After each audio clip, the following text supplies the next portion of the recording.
रामपुर गांव में कोई भी व्यक्ति पढ़ा लिखा नहीं था।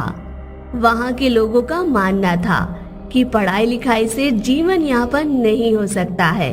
जीने के लिए हमें काम करना होगा। खेतों में काम करके ही हम अपनी भूख मिटा सकते हैं। इसलिए वहां के सभी लोग किसानी ही किया करते थे। लालू, बजरंगी और अन्य सभी सरपंच के घर के बाहर पंचायत कर रहे होते हैं। सरपंच जी, हमारे गांव में एक भी स्कूल नहीं है। हमारी पीढ़ी तो गरीबी और भूखमरी में गुजरी।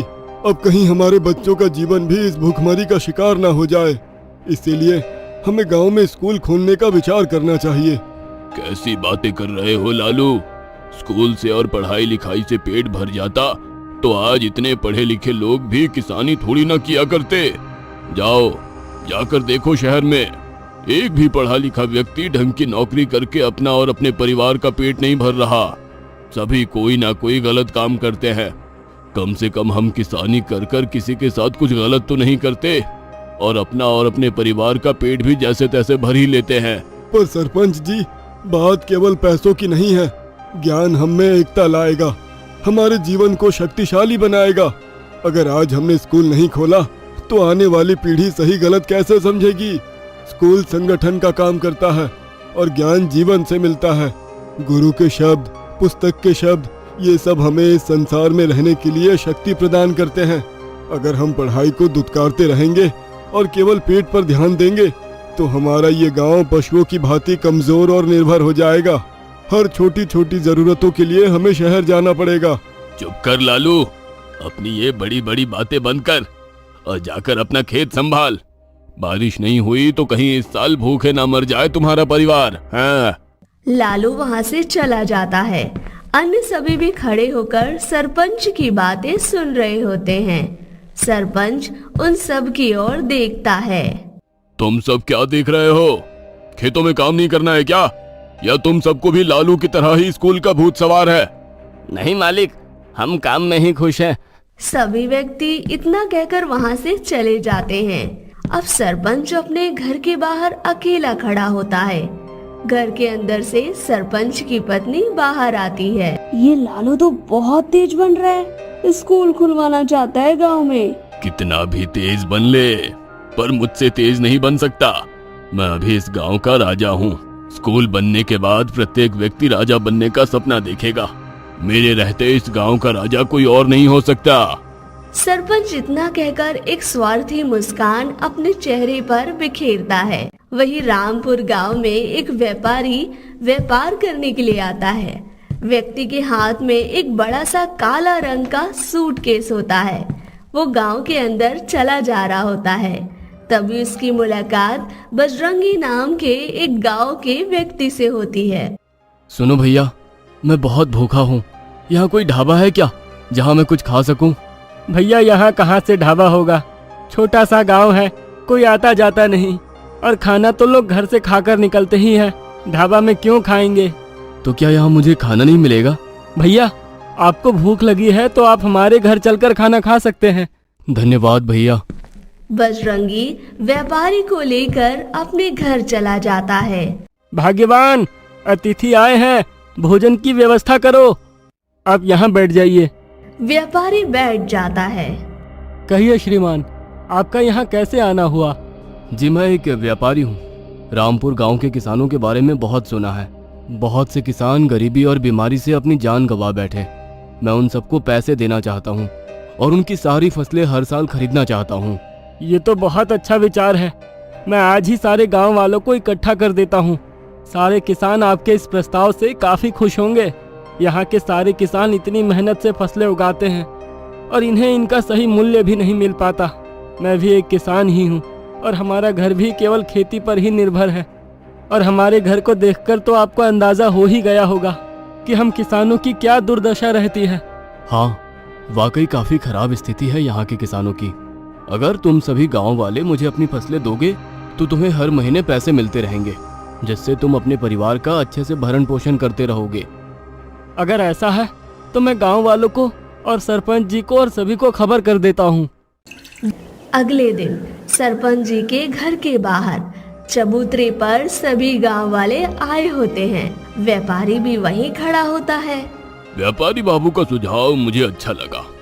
आखिरकार बहुत से किसान अपनी फसलें नहीं बेच पाते और उन्हें उनके फसलों का सही मूल्य भी नहीं मिल पाता।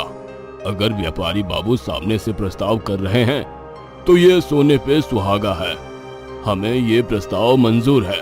व्यापारी बाबू, मैं तो कहता हूँ अपने सारे खेतों की फसलें आपको ही बेचूंगा। मैं तो इस गांव के किसानों की भलाई चाहता हूँ और किसानों को उनका हक देना चाहता हूँ। व्यापारी बाबू, आप हमारे लिए भगवान हैं। अगले दिन सभी गांव वाले व्यापारी को अपनी अपनी फसलें दे देते हैं और उसके बदले व्यापारी कुछ पैसे उन्हें दे देता है। किसान और व्यापारी बहुत ही खुश होते हैं और रामपुर आकर एक बहुत बड़ा मकान बनाता है। रामपुर में सबसे बड़ा मकान देखकर और व्यापारी की ठाट बाट देखकर रामपुर के लोगों को भी इस तरह की जिंदगी जीने का मन करता। काश अपनी भी ऐसी ही जिंदगी होती। व्यापारी बाबू की भी क्या जिंदगी है, क्या ऐशो आराम है, किसी भी चीज की कोई कमी नहीं। काश अपनी भी ऐसे ही जिंदगी होती। पर ऐसी जिंदगी बनाने के लिए क्या करना पड़ेगा? चलो ना, चलकर व्यापारी बाबू से पूछते हैं। हाँ चलो, व्यापारी बाबू के पास कुछ तो ऐसा है जो हमारे पास नहीं, तभी तो हमारी जिंदगी इतने दुखों से घिरी हुई है। तुम सही कह रहे हो, चलो उनके पास चलते हैं। दोनों व्यापारी के आलीशान घर में पहुंचते हैं। व्यापारी शान से सोफे पे बैठा होता है। उसकी नजर बजरंगी और लालू पर पड़ती है। कैसे आना हुआ बजरंगी? वो व्यापारी बाबू, हम ये जानना चाहते हैं कि आपकी सफलता का क्या राज है। आपने अपनी जिंदगी इतनी ऐशो आराम से कैसे बना ली? देखो, इसका तो सीधा सा उत्तर है, शिक्षा। अगर तुम या तुम्हारे गांव का कोई भी व्यक्ति अगर शिक्षित होता तो वो मेरी तरह जरूर सफल होता। व्यापारी बाबू, अब कुछ नहीं हो सकता? क्या हम शिक्षित नहीं हो सकते? क्यों नहीं? तुम क्या ये रामपुर गांव के सारे लोग शिक्षित हो सकते हैं?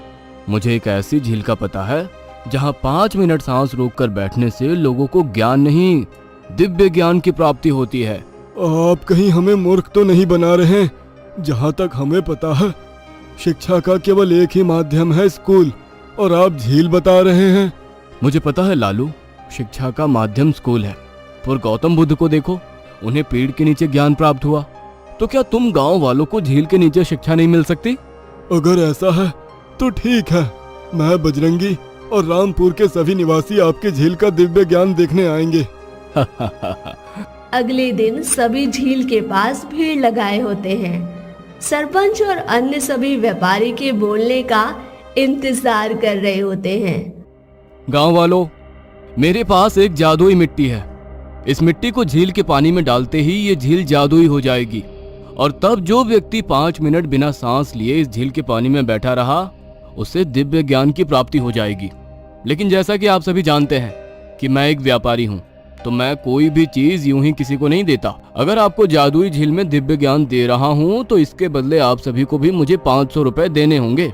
ठीक है, हीरा तुल्य ज्ञान अगर 500 में मिल रहा है तो हम जरूर आपको पैसे दे देंगे, हमें मंजूर है। सभी गांव वाले पैसे देते हैं। व्यापारी झील में मिट्टी फेंकता है।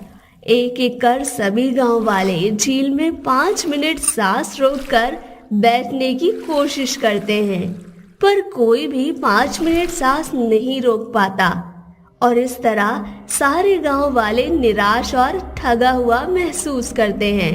कोई बात नहीं भाइयों, आप सभी 5 मिनट सांस रोकने का प्रयास करते रहिए, आपको एक ना एक दिन ज्ञान जरूर मिलेगा। सरपंच व्यापारी की बातें सुनकर उदास अपने घर की ओर लौटता है। क्या हुआ जी, आज इतने उदास क्यों लग रहे हो? भाग्यवान, पहले मैं गांव वालों को ठगता था, आज किसी ने मुझे ठगा है। क्यों, ऐसा क्या हुआ? वो व्यापारी काफी चालाक निकला। उसने गांव वालों को दिव्य ज्ञान की झील की कहानी सुनाकर अच्छा ठगा है। आज मुझे समझ आया कि शिक्षा का क्या महत्व है।